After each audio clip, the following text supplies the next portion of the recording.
Hey, everybody, hope you all are doing well and welcome back to Michael's Matters. Now, of course, as per usual, I am Michael. Hi, hello.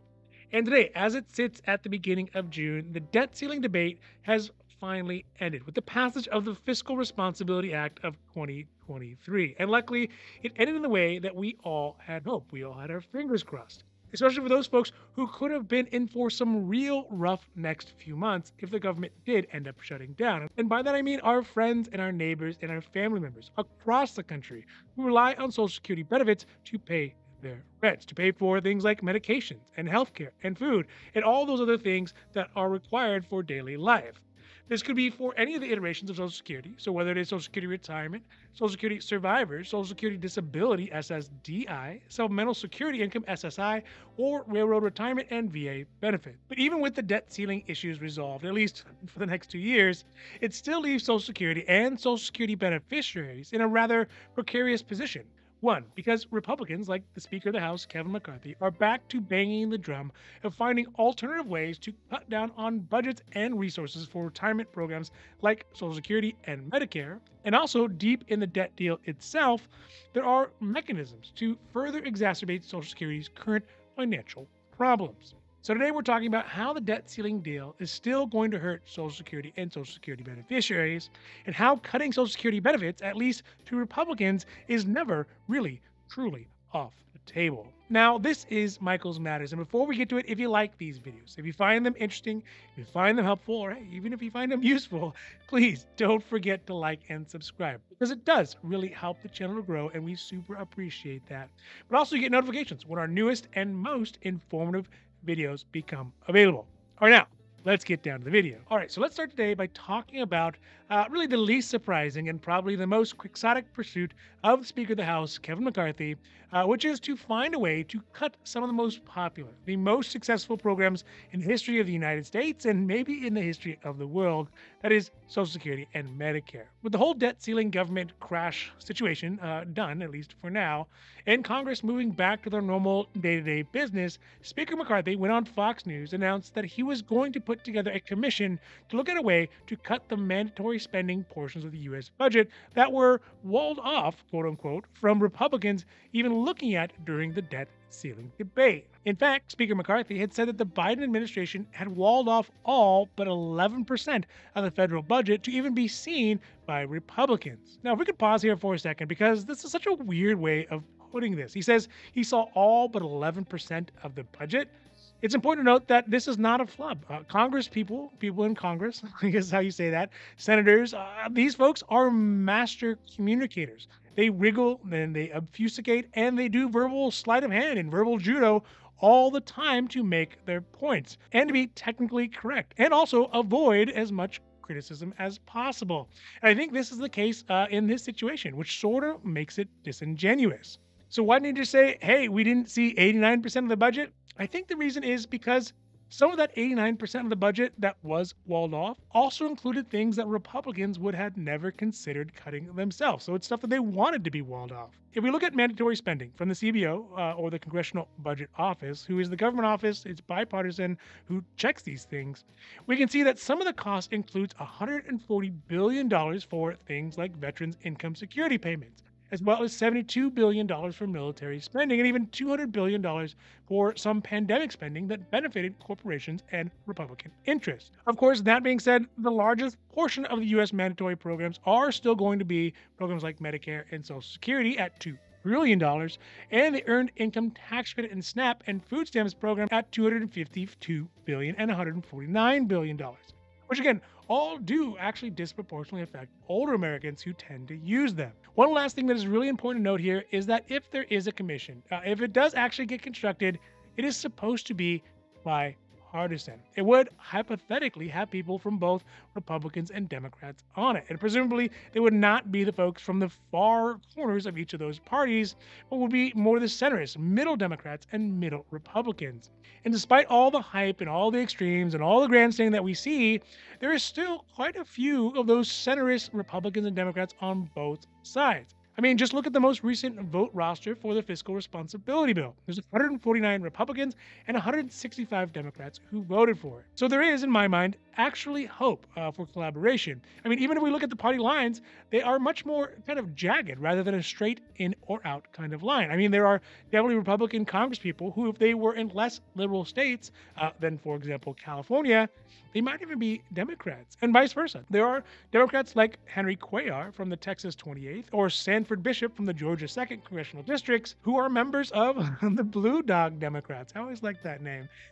Who had they been from New York or California, I mean, they would have actually been probably Republicans. Also, I think that a commission is necessary, especially if it's a bipartisan one, to find ways to cut out unnecessary spending in Social Security. Now, to be clear, they should not be cutting any benefits. But there are fraudulent Social Security benefits, being sent out to P.O. boxes in Florida and other states as well.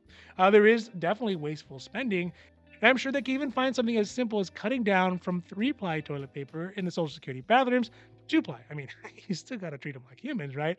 But my point is that there is definitely places where belts can be tightened, and the money could be better spent on fortifying the trust fund. All right, so with the debt ceiling fight, round 20, maybe 30, or whichever it is we are at, brought to an end this time by the signing of the Fiscal Responsibility Act by President Biden on Saturday. And although it does overt the possibility of 68 million Social Security beneficiaries not getting their Social Security benefits on time, it does have the makings of a slow worsening of the current fiscal ailments that Social Security faces, primarily not having enough money coming in. The Fiscal Responsibility Act of 2023, according to the CBO, or the Congressional Budget Office, once again, estimates that it would cut about $1.5 trillion over the next decade from the government's budget.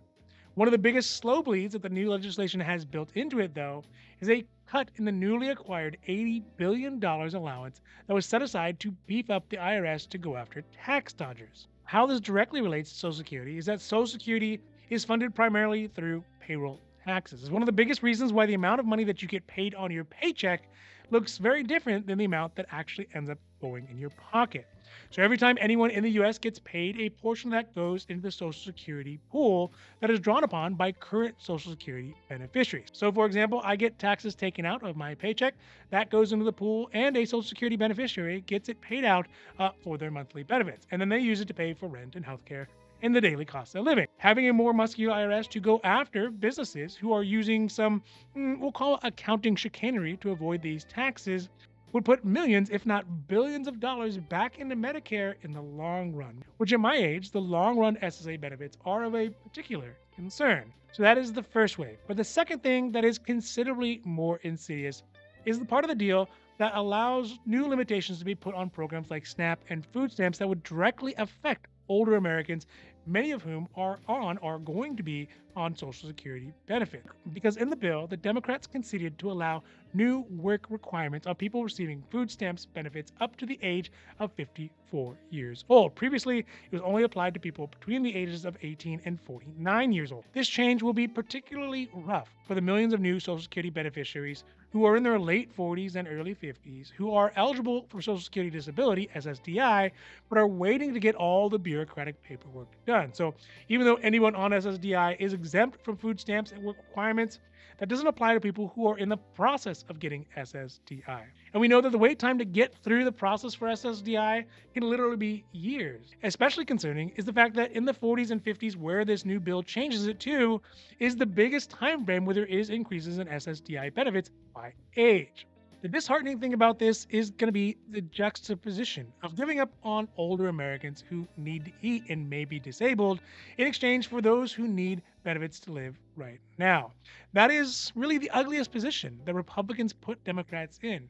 It is going to lead to a lot of older Americans who are not able to work and are also going hungry, at least until their SSDI kicks in. It's just very, very sad. So overall, I guess when I think about this new paused debt ceiling fight, yes, of course, it was kabuki theater. But as the saying goes, BS moves mountain. And it sort of has in this case.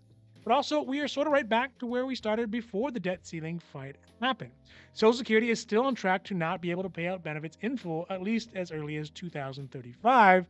But on the upside, beneficiaries, well, they're going to get their benefits this month without any interruption. But also, the debt ceiling is still going up without any limits, just for an additional 2 years, where at which point we are going to be right back where we were before. Ultimately, I do think there is going to be a place for a commission to look at how to cut out some of the costs for Social Security and Medicare, mainly fraud and waste and abuse. Hopefully, it is a bipartisan group of congressional people who can work up the political courage and fortitude to find ways to cut down on spending that, just can't continue unabated, even if it means one of them is going to have to fall on their sword and may not get reelected or may have to choose not to run again afterwards. Unfortunately, that is just kind of the way that things like this end up getting solved. All right, so that's it for Michael's Matters, and I really hope that you enjoyed this video, or at least found it interesting or helpful, or you know what, maybe even useful.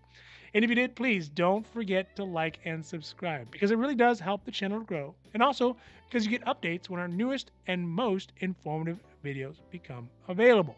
So for Michael's Matters, I'm Michael, hoping that you take care of yourselves, take care of others, and have a happy, healthy